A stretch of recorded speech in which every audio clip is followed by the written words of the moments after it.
नमस्कार दोस्तों, आप सभी का स्वागत है आपके अपने चैनल मिस्ट्रीज ट्यूब पर। आज की वीडियो में हम बात करने जा रहे हैं एक ऐसे स्थान की जहां पर 1000 साल के मनुष्य मिलना आम बात है। इस जगह पर जाने पर मनुष्य की उम्र बढ़ना रुक जाती है। यहाँ ना दिन होता है ना रात, बस हर समय एक सफेद रोशनी फैली रहती है। ऐसा कहा जाता है कि चीन भी इस स्थान की तलाश में कई सालों से लगा हुआ है। दोस्तों, ये स्थान है तिब्बत में स्थित ज्ञानगंज मठ, जिसे संभाला और सिद्धाश्रम के नाम से भी जाना जाता है। ये मठ तिब्बत की श्रृंगरीला घाटी में स्थित है। इस वीडियो में हम आपको बताएंगे कि इस रहस्यमय नगरी की क्या विशेषताएं हैं और इसकी खोज में चीन की सेना क्यों लगी हुई है, और जानेंगे इस स्थान से जुड़े रहस्यों के बारे में, साथ ही उन लोगों के बारे में भी जो वहां जा चुके हैं या वहां रहने वाले इंसानों से मिल चुके हैं। सबसे पहले जानते हैं कि चीन की सेना इस स्थान के पीछे क्यों पड़ी है। अगर हम आध्यात्मिक लेखक श्री अरुण कुमार शर्मा जी की बात माने तो चीन ने तिब्बत पे 1950 में हमला ही श्रृंगरीला घाटी पर कब्जा पाने के लिए किया था। श्री अरुण कुमार शर्मा जी, जो कि 3 साल तक तिब्बत में रहे हैं, उन्होंने एक घटना बताई है कि युत्सुंग नाम के एक लामा ने उन्हें बताया था कि एक बार श्रृंगरीला घाटी का एक लामा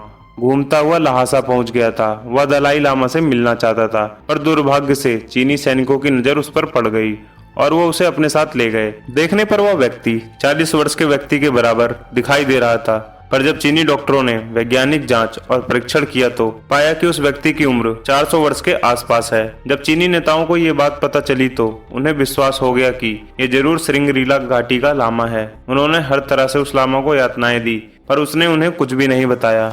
तब चीनियों ने एक योजना बनाई कि इस लामा को छोड़ दिया जाए और ये जहां भी जाए इसका पीछा किया जाए। पर वह लामा समझ गया था कि चीनी सैनिक उसका पीछा जरूर करेंगे, इसलिए वो श्रृंगरीला घाटी न जाकर भारत के रास्ते तवांग मठ पहुंच गया। यह घटना 1962 की है। तवांग मठ पहुंचते ही लामा ने श्रृंगरीला घाटी का एक नक्शा बनाया। वो लामा दलाई लामा से मिलकर उन्हें ये नक्शा देना चाहता था, पर उससे पहले ही चीनी सेना ने तवांग मठ पर आक्रमण कर दिया, जिसके कारण मठ के लोगों ने उसे घोड़े पर बिठाकर वहां से भगा दिया। भागने से पहले उस लामा ने उस नक्शे को एक सुरक्षित स्थान पर छुपा दिया। आगे जाके निचली पहाड़ियां थी। लामा के घोड़े का पैर फिसल गया और एक गड्ढे में गिरने के कारण उसकी मौत हो गई। पीछे से आ रहे चीनी सैनिकों को जब उस लामा की खून से लथपथ लाश मिली तो वो उसे लेकर वहां से चले गए। उसी समय से चीनी सेना श्रृंगरीला घाटी और उसके जैसी अन्य घाटियों के खोज में लगी हुई है, और चीनी विमान अब भी तिब्बती घाटियों का चक्कर लगाते रहते हैं। अब जानते हैं कि ज्ञानगंज इतना रहस्यमय क्यों है और इससे जुड़ी रोचक बातें। ज्ञानगंज के बारे में कहा जाता है कि यहाँ सिर्फ सिद्ध मनुष्य ही जा सकते हैं, और इसे तभी देखा जा सकता है जब वहाँ रहने वाले सिद्ध मनुष्य इसकी अनुमति दें। उनके इच्छा के विरुद्ध यहाँ नहीं जाया जा सकता। यहाँ रहने वाले सिद्ध पुरुषों के बारे में कहा जाता है कि वो 2000 साल या उससे भी ज्यादा समय के हैं। यहाँ रहने वाले लोगों पर काल समय का नियम काम नहीं करता। यहाँ पर रहने वाले सिद्ध योगियों में सबसे महान होते हैं सिद्ध परमहंस। इस तरह के महात्माओं की संख्या बहुत कम है। ये सिद्ध परमहंस आकाश मार्ग में उड़ सकते हैं, सूक्ष्म शरीर से कहीं भी आ जा सकते हैं। इन्हें भूत भविष्य सभी कालों का ज्ञान होता है। ज्ञानगंज को आध्यात्मिक जगत का केंद्र माना जाता है। ज्ञानगंज में रहने वाले सिद्ध योगी सारे संसार के योगियों को प्रेरणा देते हैं और समय आने पर सिद्ध पुरुषों को ज्ञानगंज लेकर भी जाते हैं, चाहे वह किसी भी धर्म या समुदाय का हो। सिद्ध पुरुषों से ज्ञानगंज का संपर्क स्थापित हो ही जाता है। ज्ञानगंज में विज्ञान शिक्षार्थी भी रहते हैं जिन्हें बहुत सी गुप्त विद्याओं का ज्ञान होता है, जैसे कि क्षण विज्ञान, सूर्य विज्ञान, नक्षत्र विज्ञान और चंद्र विज्ञान।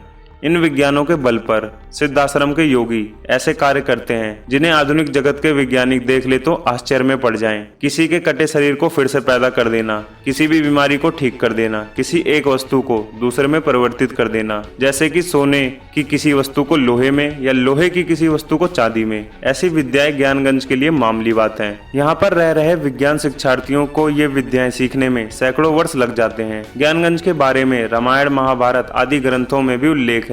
इन ग्रंथों में इस स्थान को सिद्धाश्रम कहा गया है। कहा जाता है कि भगवान बुद्ध को अपने अंतिम दिनों में काल चक्र का ज्ञान हो गया था। उन्होंने इस ज्ञान को अपने कई शिष्यों को बताया, जिसमें से एक थे राजा सुचंद्र। राजा जब इस ज्ञान को प्राप्त कर अपने राज्य में आए, तभी से तिब्बत के उस स्थान को संभाला कहा जाने लगा। संभाला का मतलब है खुशियों का स्रोत। कहा जाता है कि आदि गुरु शंकराचार्य के गुरु महाअवतारी बाबा अब भी इसी आश्रम में रहते हैं, और जब कल की अवतार होगा तब वो इन्हें भी दीक्षा देंगे और कल की अवतारी इस आश्रम का 25वां शासक बनेगा। साथ ही सारे विश्व में धर्म की स्थापना भी करेगा। आइए अब जानते हैं उन लोगों के बारे में जो यहाँ गलती से पहुंच गए या किसी तरह से ज्ञानगंज से जुड़े हुए थे। द्वितीय विश्व युद्ध के समय दो जर्मन पर्यटक गिरफ्तारी के भय से नेपाल के रास्ते तिब्बत की ओर भाग गए थे। वहां वो एक ऐसे मठ में पहुंचे जहां पर हर तरह की सुख सुविधाएं थी और हर तरह से वो मठ दिव्य दिखाई देता था। कुछ दिन वहां रहने के बाद जब वो वापस लौटे तो उन्होंने उस मठ के बारे में सभी को बताया। उन्होंने बताया कि हिमालय के उस क्षेत्र में विज्ञान ने जितनी तरक्की कर ली है